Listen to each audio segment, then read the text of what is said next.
So Gus and I are going to do kind of a co-presentation. I'm just going to give kind of an overview of how we think about long reads, how we've used them in some of the clinical scenarios that we've seen in our lab. And then Gus is going to go through some of the work we've done with, in collaboration with the Eichler Lab and a lot of other folks around the world on building databases of population level structural variation and other types of variation. So here are our disclosures. And I just want to start out with kind of how we think about long reads, and that is that really long reads are the future of clinical genetic testing, and of course they're going to make a huge difference on the research side as well. We think long reads are going to really change how we do clinical testing in the next 3 years. We started saying this a couple of years ago. Makes the testing more equitable, easier for families to get comprehensive testing. And then we do think that this happens even if the cost of generating other types of data falls to zero. And that's just because of the power, a lot of the things Cora said, a lot of the information that you can get out of long reads that just really simplify the analytic process. So why is that? So I'm a clinical geneticist. I see kids in clinic, and we go through kind of the stepwise odyssey analysis pipeline, if you will, right? Where we do one test, it might come back negative or inconclusive. We do another test, and we kind of rinse and repeat. At the end of that, fewer than half of the individuals we see get a clinical genetic diagnosis. So the way we think about this is that can we use a single test, and specifically we're thinking long read sequencing, in order to simplify this workflow. And not only can we see kind of some of those things that are listed above, but we get additional information, kind of like what Cora said again, repeat expansions, methylation, et cetera. So I'm going to just start with a really quick case. I have a lot of text here. The point here is that these are 3 families who have a clinical diagnosis of a condition called incontinenti pigmentae, but they have no molecular diagnosis, and there's a reason why they don't have a molecular diagnosis. But I just want to point out clinically, this is actually not a difficult diagnosis to make, just because kiddos and adults present with very classic symptoms. They get this rash at birth. They have very dysplastic nails. They have thin, sparse hair. They have teeth differences. XY individuals typically don't survive because this is a gene that's on the X chromosome, and then XX individuals would survive because of skewed X inactivation. But the XX individuals do get these external features like the thin nail. If you look at the diagnostic rates, the molecular diagnostic rates for this condition, you can see they're actually surprisingly low. So only about 80% of individuals that we test that are XX get a molecular diagnosis, and we really don't have a lot of great information with the XY individuals. Again, typically because they don't actually survive to birth, or if they do survive, they pass away shortly after, unfortunately. And the reason is that this gene, IKBKG, lives in a pretty complex region on the X chromosome. There's a 50,000 base pair segmental duplication right here, which covers most of the gene. And its pair is literally right next door. And there's a pseudo gene right here. So what can happen is you can get unequal exchange between these 2 regions, which cause deletions, duplications, rearrangements, other complex changes here. And because of how similar these 2 regions are, you can't really do short read sequencing or other types of sequencing to reliably identify the pathogenic variants that are in this duplicated region. So I'm going to come back to these cases in just a minute when I show you kind of some of the ways we've used long reads in examples like this. So how do we think about long reads? Well, the kind of simpler way to think about it, I think, is the ability to resolve complex repetitive regions of the genome. So imagine that you have this CGG repeat. The number of repeats doesn't really matter, but say it's enough where it's difficult to fully resolve with short reads. So with short reads, of course, you're going to get some reads that fall in the unique region. You're going to get some reads that span the repetitive region, but you might have difficulty actually identifying some of the repeat interruptions that lie within here. So you may be able to say that, yeah, this is expanded, but you may not know that, for example, there's a CAG here instead of a CGG. Long reads really resolve this issue by usually being longer than the length of the repetitive segment itself. So you don't require any complex algorithms or additional work to figure out just how large that repeat is. Just to throw some numbers on it, the reason to use long reads has really changed over time. And the thing I like to focus on is, while it costs less than $500 US now in theory to sequence a human to less than 30x, it's the price of sequencing someone with long reads has really fallen now to where you can do it for between about $500 to a couple $1,000. And this is a big drop from the last couple of years, of course. But then the key here is these are really information-rich reads. You don't just get the AG, Cs, and Ts, you get the methylation data as well.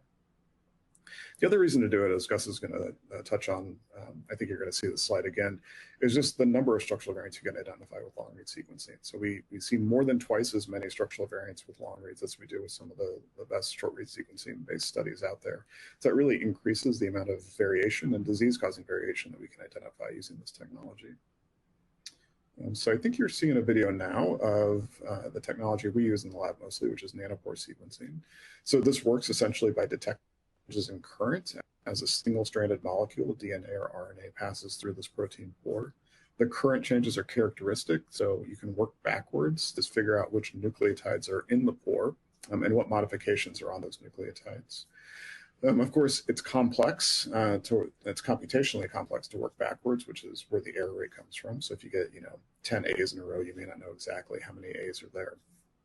But the point is, the pore really doesn't care how long those molecules are, and also you can get the information back very quickly, which is two reasons that we really like using nanopore sequencing in the lab. Over time, so I've been using nanopore for maybe 8 or 9 years now, and then really thinking about how to use it in both the human research space and then clinically for the past 4 or 5 years. And a lot of the concerns that were around 4 or 5 years ago have really resolved at this point, or at least gotten to the point where they're quite manageable. There's, of course, the expense. I mean, today, again, you could sequence an individual for less than $1,000 US. The error rate on both commercially available long-read platforms, it's actually lower than Illumina in certain regions of the genome. And overall, the comparisons are looking really good. The tools are very complex. That actually continues to be a bit of a challenge. Base calling does take a bit of time, and you have to have a good, strong backend workflow to get base calling done. And there's no good real tertiary analysis pipelines out there, but I think we're going to see those come out over time.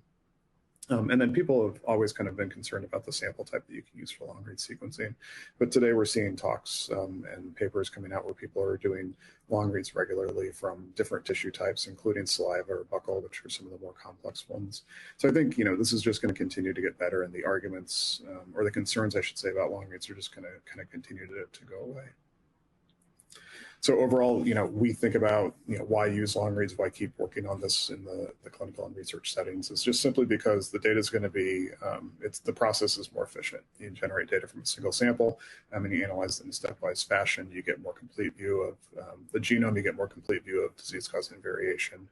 And then overall, especially in the clinical setting, we think it's going to be less expensive just because you have to maintain fewer workflows, maintain competency for fewer tests. So we've, kind of worked to show this utility over time by solving or working on cases which we think would be high yield using long read sequencing. This is one example that I often show. This is a kiddo who was born with a bleeding disorder. It was suspected to be afibrinogenemia or hypofibrinogenemia. Basically, he didn't clot when he was bleeding.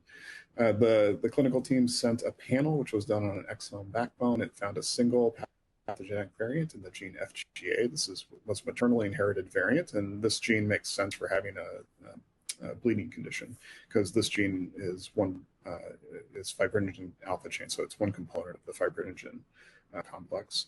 So here's the maternally inherited variant. So we did long read sequencing. This is a recessive condition. They didn't find a second hit, so their question for us was, is there a second variant there that was missed by short read sequencing? And the answer is, of course, there was. There's a 4,000 base pair deletion right here. It takes out the first exon of the gene and the 5' UTR.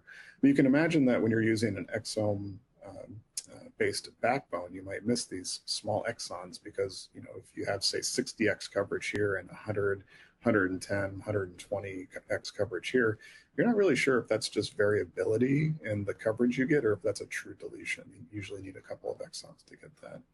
And then the nice thing is, we got the phasing for free, if you will. We didn't have to sequence the parents in order to determine that this deletion was on a different haplotype than this insertion, than this SNP, which we probably would have had to do if we had only had short read sequencing. So going back to the case that I started with, the families that had clinical diagnoses of incontinenta pigmenti but no molecular diagnosis. This is one of those families, and this is actually the family that started the work for us. This is a neonate. Unfortunately, she passed away at about 2 weeks of life. But she was born with this characteristic rash. And then when the clinical team, which included Monica Wojcik, who's at the Boston Children's Hospital, talked to the family, it turned out that this wasn't unexpected because mom had a diagnosis of IP. Maternal grandmother had a diagnosis, and it kind of went back several generations. So they had this family history that was really consistent with an X-linked condition, and then everybody had a clinical diagnosis of IP, but no molecular diagnosis. You can see both the neonate and mom had targeted clinical testing for this condition that was negative. Mom had an exome, the neonate didn't. She passed away too soon for that. But this was all negative. So the question for us was, well, what caused this? Like, what are we missing with standard testing?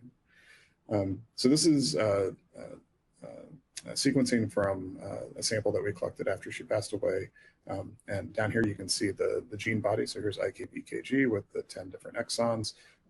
There's a typical deletion that's evaluated by clinical testing, which sits right here. And this is a phased view from IGV.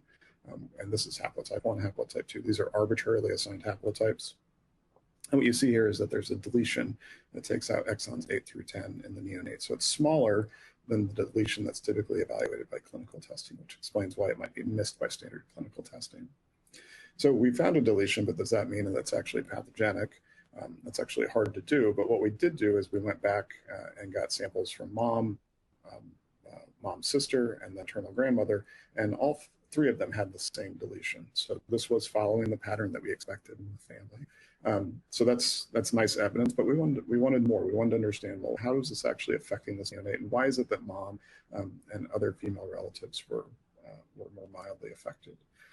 So because we had long-read sequencing data, we were able to look at methylation. So we're looking over a CpG island here, which is where differential methylation occurs. If you have two X chromosomes, you typically have this random X inactivation pattern where some of the reads are going to be methylated, which are shown by red, and some are unmethylated, which are shown by blue. And you can see here that on the haplotype with the deletion, this kiddo had kind of a mixed pattern where some of the reads were methylated and others were unmethylated. So this is random X inactivation. I would have expected for there to be selection against the haplotype having the deletion, but that wasn't the case in this, which probably helped explain, or which I think helped explain why she was so severely affected. Now, again, because we had the parent, the mom, the aunt, and the grandmother, we could look at them and we could see they actually had skewed X inactivation. So just looking at maternal grandmother here, you can see that there's a deletion, the same deletion, but on that haplotype, it's all red on that haplotype. Same thing for maternal aunt and same thing for mom.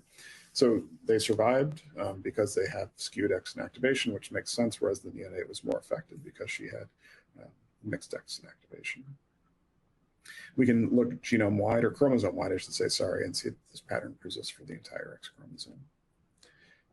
Luckily, or what was nice as kind of a wrap up to this story is that, after identifying this, we clinically confirmed it using PCR, and then the family was able to use this for PGT. Really quickly, I just want to show, I want to get to Gus. I just want to point out this is a second family that we looked at.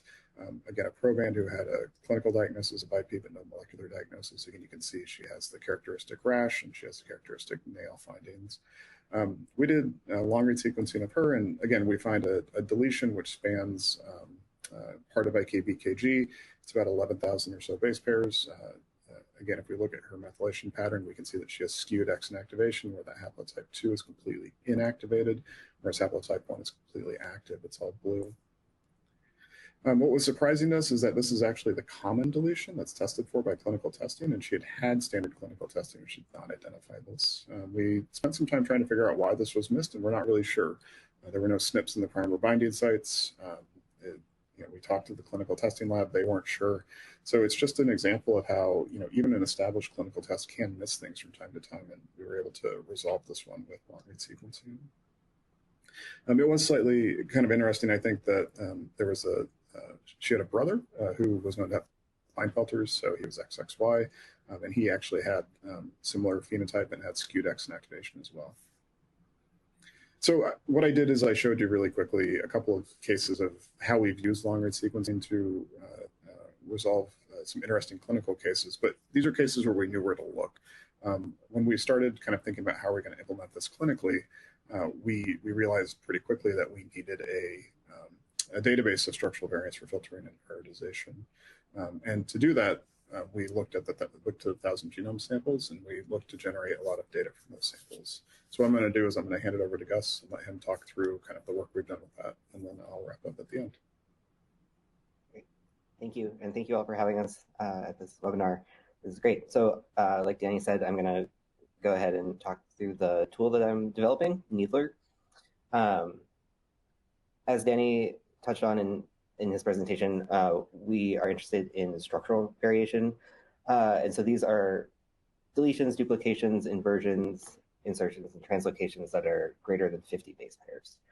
And we saw this slide before, but again, long-read sequencing is able to detect over twice as many structural variants per human genome as short-read sequencing. And so it's important when we're looking at cases that are unsolved molecularly to consider long-read sequencing and structural variants that might be there.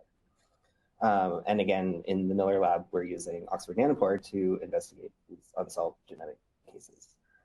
And so to do that and to build a catalog of structural variants that are common in the population, we are using samples from the 1,000 Genomes Project. And so this project was started and developed as a way to look at human genetic variation across populations around the world. And so the cohort consists of 3,200 healthy individuals, and I have an asterisk there because this is self-reported information, and we don't actually have any information on any phenotypes that occurred after the sample was collected.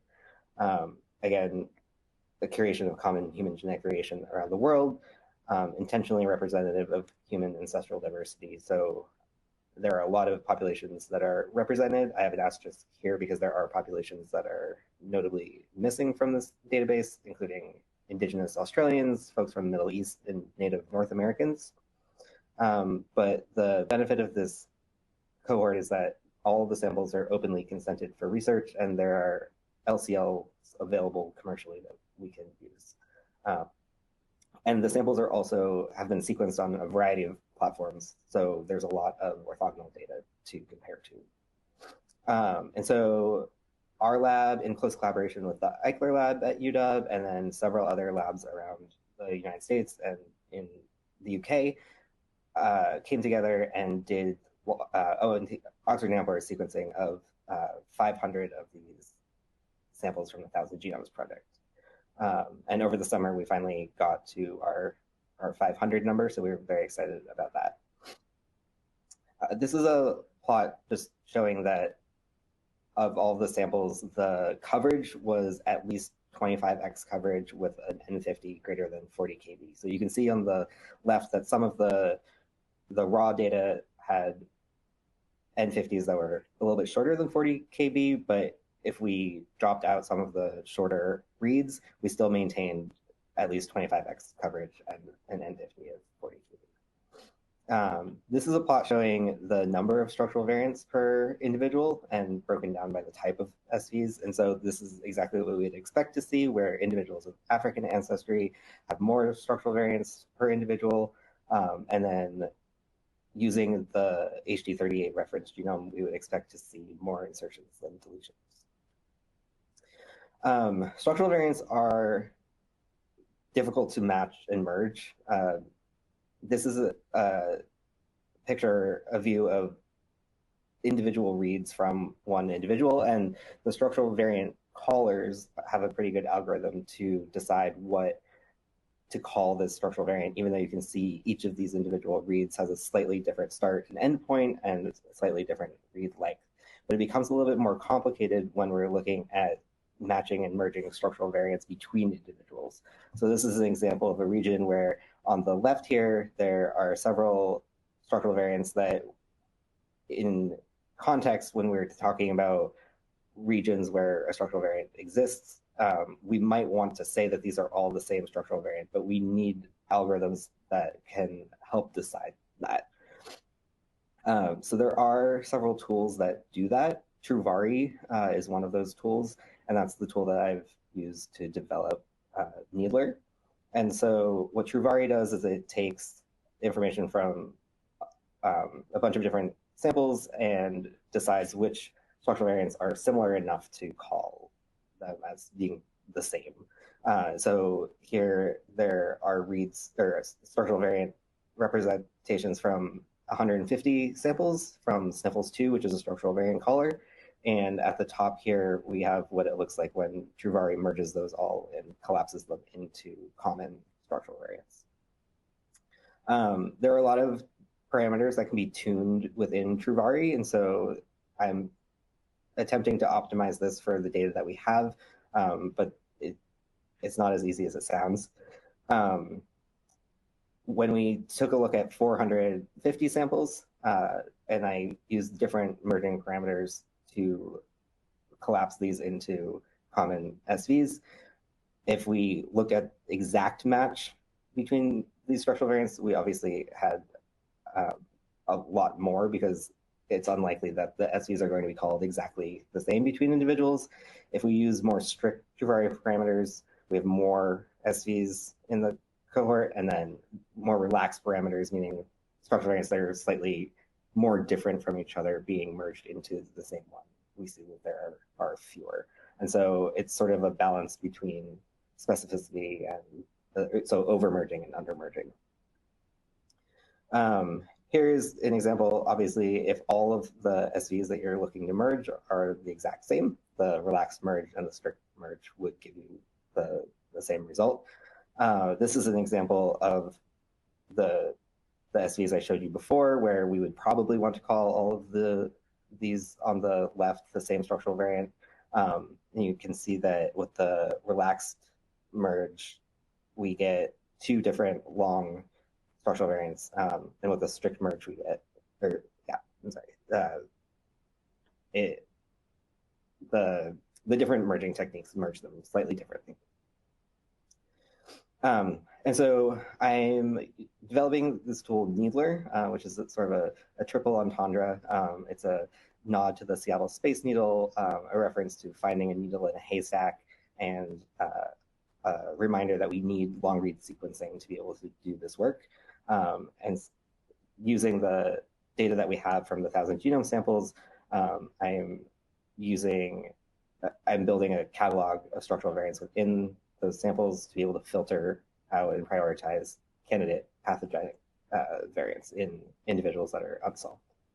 And so how this works is I use Truvari to compare the structural variants in the 1,000 genome samples to an unsolved case. And then I annotate each of the structural variants in the unsolved case with things like allele frequency, genomic context, and disease association. And so there's a lot of output that is available right now through Needler, basic variant information, genomic context, disease context, and population information. And the output is both a text file that you can look at in Excel, or a VCF if you want to incorporate the output into downstream applications. And so sort of a proof of concept of this pipeline, we had several individuals that were unsolved by short-read sequencing, and we found pathogenic structural variants using long-read sequencing. And so I use these samples as a benchmark to make sure that the tool is working. And what we see is that per individual, we see the characteristic 20 to 25,000 structural variants. And then if we filter out structural variants that are seen in the 1,000 genome samples, we're able to filter that down to about 500 SVs per individual. And if we zoom in on that, and we break that down by the context of where those are, we can see that most of those unique structural variants are in non-genic regions, and so that might not be as interesting if we're looking for an SV that causes a phenotype. And so if we zoom in further into the SVs that are in genic regions, you can see that there are very few sort of low-hanging fruit SVs that we might be interested in if we're looking for a disease-causing structural variant. And especially the lowest hanging fruit here, so SVs that are in genes that are associated with OMIM phenotypes and are intersect with exons of those genes. There are fewer than 10 in most of these samples.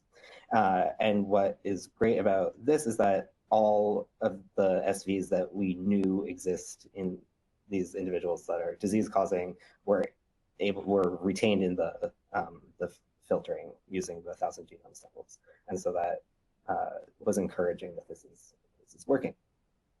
So I just want to focus on this one individual real quick to tie this back to how we're using this clinically. There was a cohort of individuals at CHOP in Philadelphia that all had Canavan disease. This is an autosomal recessive pediatric neurodegenerative disorder. There's no treatment or cure, and it's typically fatal by age 10.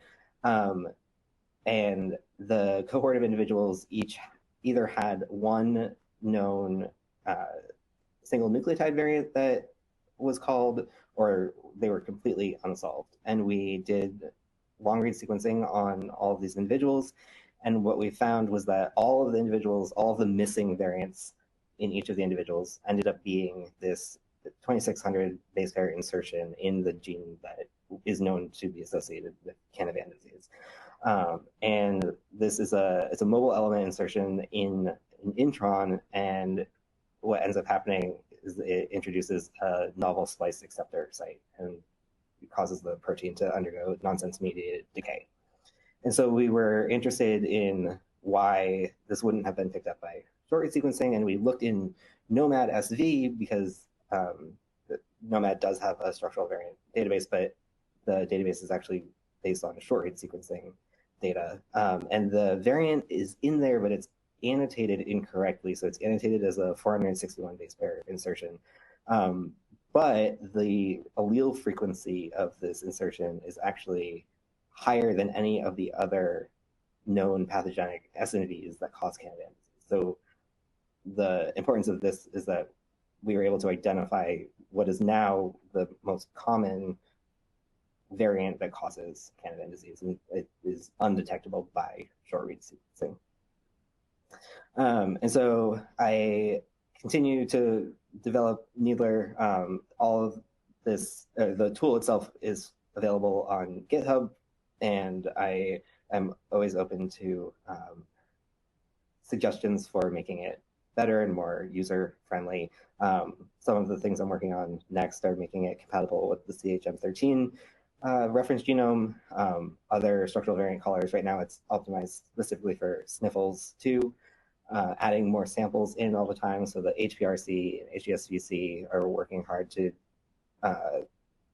do long-read sequencing on even more of the 1,000 genome samples.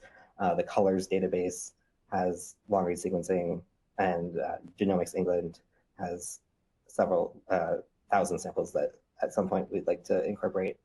And then, yeah, more annotations. And so with that, I will pass it back to Danny. Thank you. Thanks, Gus.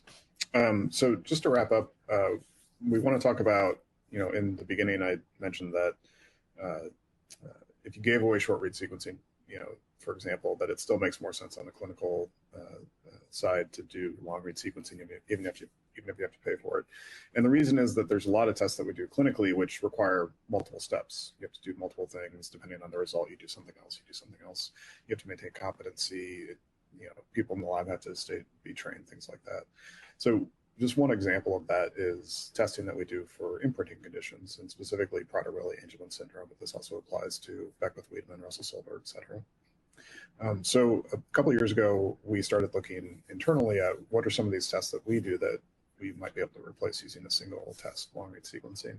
And again, we thought about Beckwith-Wiedemann, but we wanted to start first with Prader-Willi-Angelman just because it was a test that we order frequently. And we thought, there's multiple kind of decision points depending on the result of a test. And we wanted to know, could we use long reads as a single test to replace this assay? So this work is now published this year. Kate Pascal is the lab director here. She led the work that's in the Journal of Molecular Diagnostics. We took 20 individuals who we knew either had Prader-Willi or Angelman syndrome and 2 or 3 controls, and we just did whole genome long-read sequencing. And the thing that we wanted to get to was, just doing whole genome long-read sequencing, could we generate a report that a variant scientist could look at and go through and say, okay, we know this is either Angelman or Prader-Willi syndrome. So this is what the current iteration of the report looks like, or at least the iteration that we published. So of the 22 or 23 individuals sequenced, 20 of them were positive controls. There was a couple of negative controls, of course, or were positives. There were a couple of unaffected individuals. So the first thing is we make this copy, this coverage plot, which shows you what the coverage is in this region of 15Q, which is where you look at if you're thinking about Prader-Willi or Angelman syndrome. These BPs, I call them breakpoints. These are the regions with lots of segmental duplications, which is where the deletions and duplications occur in this region. So you can see just by looking at the coverage plot that the dashed line is the genome-wide average, and you can see that you get a drop in coverage between BP2 and BP3. So this, kind of immediately makes you think, okay, there's a deletion here. The colors here represent genes. I'm not showing you the key for those genes, but most of the folks who use this report really like knowing, oh, there's a gene here, because sometimes you get coverage or you get a deletion or duplication that, falls kind of next to a gene, not purely between the breakpoints. So there's a deletion. The next thing you can do is you can look at SNPs. And here we've plotted heterozygous SNPs in the top part of the plot, and then homozygous SNPs down here in the bottom part of the plot. So if you have a deletion, you would expect to see loss of heterozygosity, and that's exactly what we see here. These kind of greenish, light gray bars going up and down just represent regions where there are segmental duplications. Again, it just helps orient you to where you are on the plot. And again, this is all using a single whole genome run. I think we did it to like 30 or 40x depth of coverage. And then finally, you can look at methylation at key CPGs within this region. So there are hundreds of CPGs, but only a few are really the ones that you want to evaluate. And the one that's used most commonly in clinical testing is the CPG at position 7735, whatever that means. It's within the SNRF-SNRPN gene. If you look at the population, so if you look at wild-type individuals, you can see that there's about 50% methylation here. But if you look at this individual that we're testing, we can see that there's a loss of methylation. So they have basically no methylation in this site. So that tells you with the deletion, loss of heterozygosity, and then loss of methylation here that you have Angelman syndrome. So this is a deletion that leads to Angelman syndrome. We do plot these other different CPG sites here. We're not sure yet how useful they are, but we've kept them in here.